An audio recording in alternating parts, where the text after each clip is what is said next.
Ja seuraavana kirjassa Tarot, ihmisen 22 tietoisuuden tasoa, kappale nimeltä Mikä on tarot? Ihminen on kuin mosaiikkikuva.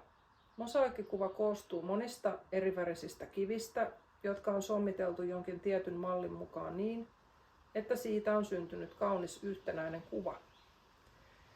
Ihminenkin on sommiteltu tietyn sisäisen mallin mukaan monista eri ominaisuuksista, kyvyistä ja lahjoista, kuin mosaiikkikivistä niin, että hänestä on syntynyt yhtenäinen kuva, eli yksilö.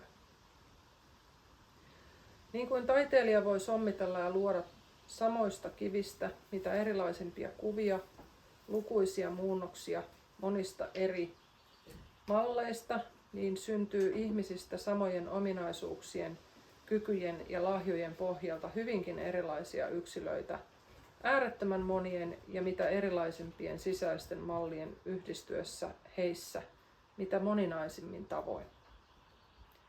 Minkälainen kuva samoista kivistä syntyy taiteilijan kädessä, riippuu pelkästään siitä, minkä mallin mukaan hän työskentelee. Missä suhteessa hän sommittelee kivet keskenään, siten hän voi luoda hyvin erilaisia kuvia sen mukaan, kenelle hän kuvan tekee, mihin kuva menee, minkälaisen vaikutuksen se tulee herättää ja minkälaisia ihmisiä se tulee miellyttää. Samoista kivistä hän voi tehdä uskonnollisia kuvia kirkkoihin, hautausmaille tai muihin uskonnollisiin toimitiloihin, tai hän voi suunnitella vertauskuvallisia symbolisia kuvia tieteellisiin tiloihin, kuten kouluihin, yliopistoihin ja kirjastoihin. Mutta taiteilija voi tehdä myös hauskoja, iloisia kuvia ajanvietepaikkoihin, kuten teattereihin ja tanssisaleihin, tai hän voi jopa muotoilla vietteihin vaikuttavia rivoja kuvia paikkoihin, joissa kohtaavat vain alamaailman ja sielullisesti alhaisella tasolla olevat ihmiset. Oho, täytyy ihan ottaa vettä tuon jälkeen.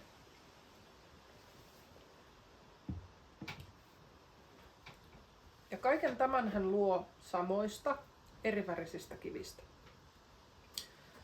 Ihmisten kohdalla on aivan samoin. Samoista ominaisuuksista, kyvyistä ja lahjoista syntyy mitä erilaisimpia yksilöitä. Mutta se, tuleeko samoista ominaisuuksista ja kyvyistä tietämätön, kaoottinen, alhainen ihminen vai koko mahdollisuusskaalan yläpäästä ylevä ylhäinen, ehkä laajat tiedot omaava olento, riippuu vain siitä, minkä sisäisen mallin mukaan tämä ihminen rakentuu. Eli missä suhteessa hänessä hänen ominaisuutensa ovat toisiinsa nähden. Mutta taiteilijan luodessa kivistään tietoisesti mitä erilaisimpia kuvia, ei ihminen lainkaan tiedosta omaa sisäistä malliaan, sisäistä kuvaansa, jonka mukaan hänet on rakennettu. Kuvasta näkee selvästi, missä suhteessa kivet ovat siinä toisiinsa nähden ja keskenään, eli voi selvästi nähdä, mitä kuva esittää. Sen johdosta on myös selvää, mihin kuva kuuluu, missä sen paikka tulee olemaan, minkälaisia ihmisiä se tulee miellyttää ja kenestä se on vastenmielinen. Siten voi kuvan koko kohtalon nähdä ennalta. Mutta ihminen ei voi nähdä omaa kuvaansa tai aavistaa kohtaloaan. Hän ei näe eikä tunne mallia, jonka mukaan hänet on rakennettu. Vielä vähemmän hän tietää, että tämä sisäinen malli on hän itse. Jos hän tuntisi tämän sisäisen mallin, joka on hän itse, eli jos hän olisi itse tuntemusta, voisi hän myös selvästi nähdä kohtalonsa ja edetä elämässään varmoin askelin. Mutta keskivertoihminen ei tunne itseään eikä kohtaloaan ja hapuilee elämässään kuin lapsi pimeässä. Kuitenkin jo esihistoriallisina aikoina oli ja vielä nykyäänkin on maan päällä vihittyjä, jotka ovat tunteneet ihmisen kuvan värikkäät kivet, eli sielun perusainekset ja niistä kehittyvät kyvyt, ominaisuudet ja lahjat, joista ihminen sisäisen mallinsa mukaan on rakennettu, ja ovat esittäneet ne erilaisin kuvin. Nämä esitykset ovat niin osuvia ja tehty niin syvän psykologisen tiedon pohjalta, etteivät ne tuo esille vain kyseessä olevaa sielullista tekijää, vaan samanaikaisesti myös sen syyn ja seurauksen. Niissä ei siis esitetä vain ihmisen perusominaisuuksia, kykyjä ja luonteenpiirteitä, vaan myös näiden ominaisuuksien lähde ja ne reaktiot, joita nämä laukaisevat ulkomaailmassa. Lyhyesti sanottuna ne osoittavat ihmisen koko kohtalon. Nämä esihistorialliset ikivanhat selitykset, joista voidaan rakentaa ja tunnistaa ihmisen kokonaiskuva, ovat tarotkortit, käsitteenä tarot. Tarot koostuu 78 kortista. Näistä 56 muodostaa pienen arkanan ja 22 korttia niin sanotun suuren arkanan. Ymmärtääksemme pienen arkanan täytyy meidän ajatella, että kaikki sielun peruselementit, joista ihminen koostuu, ovat peräisin yhdestä ainoasta alkulähteestä, jossa kaikki lepää vielä ykseyden tilassa. Tästä alkulähteestä syntyvät kaikki ilmenemismuodot ja saavuttavat asteittain täydellisyyden samaan tapaan kuin kasvi kasvaa siemenestä ja läpikäy eri kehitysasteet ensimmäisestä sirkkalehdistä nupuksi ja kukaksi aina kaikkien korkeimpaan saavutukseensa hedelmään. Pihityt ovat esittäneet nämä ihmisen kehitysasteet 14 yhteenkuuluvalla kuvakortilla. Ensimmäinen kortti on luku 1, josta johtuvat kaikki muut ilmenemismuodot. Siitä saavat alkunsa muut luvut aina 10 saakka, joka puolestaan on taas luku 1 yhdessä universumia esittävän ympyrän eli nollan kanssa. Nämä kasvavat luvut osoittavat sen, että ihminen aina kehityksensä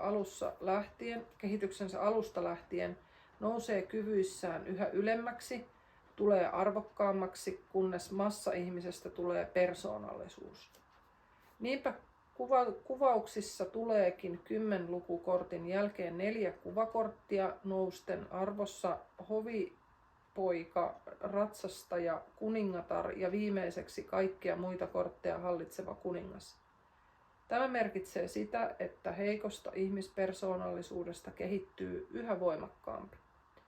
Mutta suurin arvo on sittenkin ensimmäisellä kortilla luvulla 1, joka korttipelissä sanotaan S-ksi. Sen vuoksi 1, S, kaataa kaikki muut kortit, sillä se on kaikkien muiden ilmentymien isä. Siitä ovat peräisin kaikki muut asteet. 10 lukukorttia ja 4 kuvakorttia antavat tulokseksi 14 korttia.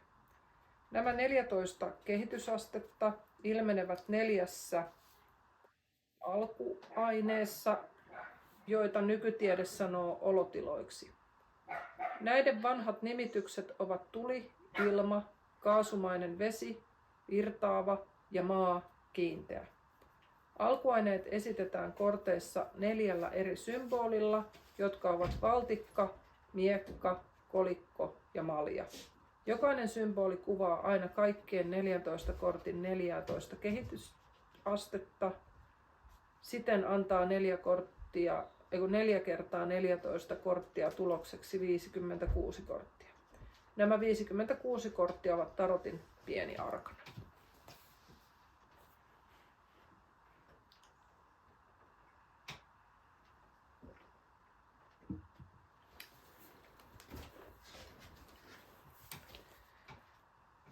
Suuressa arkanassa esitetään se periaate, joka hallitsee edellä mainituissa 56 kortissa kuvattuja ihmisen ominaisuuksia. Tämä periaate, prinsiippi, on ihmisen tietoisuus. Sillä se, miten ja mihin ihminen käyttää kykyjään ja lahjojaan, käyttääkö hän niitä oikein vai väärin, aikaansaako hän niillä siunausta vai kirousta, riippuu hänen tietoisuutensa kehitysasteesta.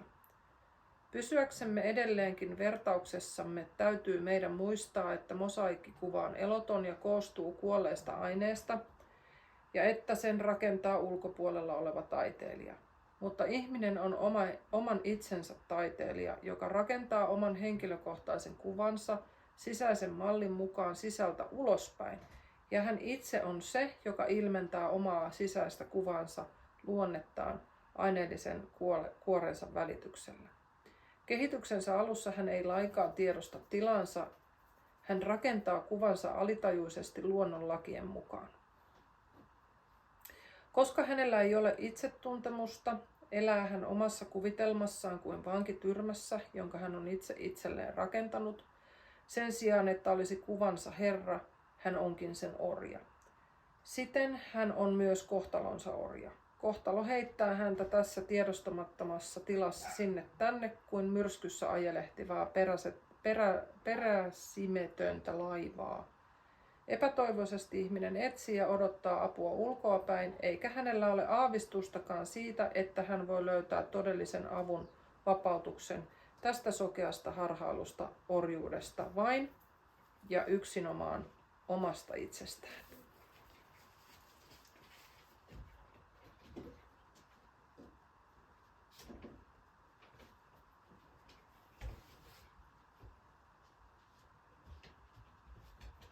No niin, menehän nyt siitä. Mene nyt! Sä oot nyt rampannut siitä niin monta kertaa, että mä saan editoida tätä ihan sikana. Koitahan nyt pärjätä siinä yhden kerran silleen, ettei tarvitsisi rampata siinä ohi.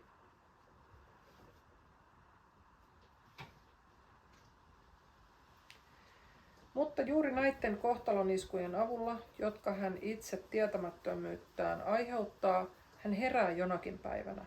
Hän tulee toisiin ajatuksiin ja herää tietoisuuteen itsestään. Hän huomaa, että on täällä ja että ylipäänsä on olemassa.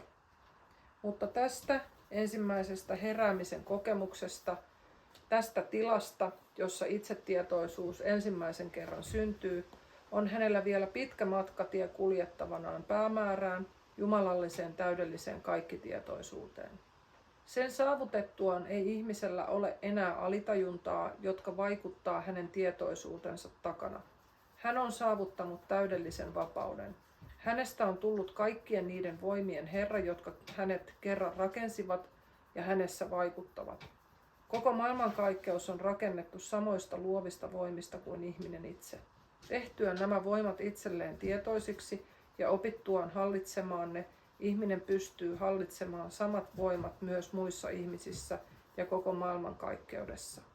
Tässä tietoisuuden tilassa hän on kaikkien niiden kykyjensä, ominaisuuksiensa ja lahjojensa herra, jotka ovat rakentaneet hänen kuvansa aineellisessa maailmassa.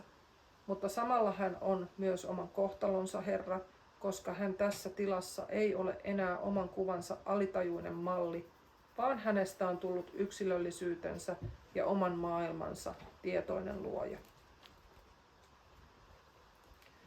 Vihityt, jotka esihistoriallisina aikoina loivat tarotkortit, tunsivat inhimillisen tietoisuuden kaikki kehitysasteet ja vaiheet.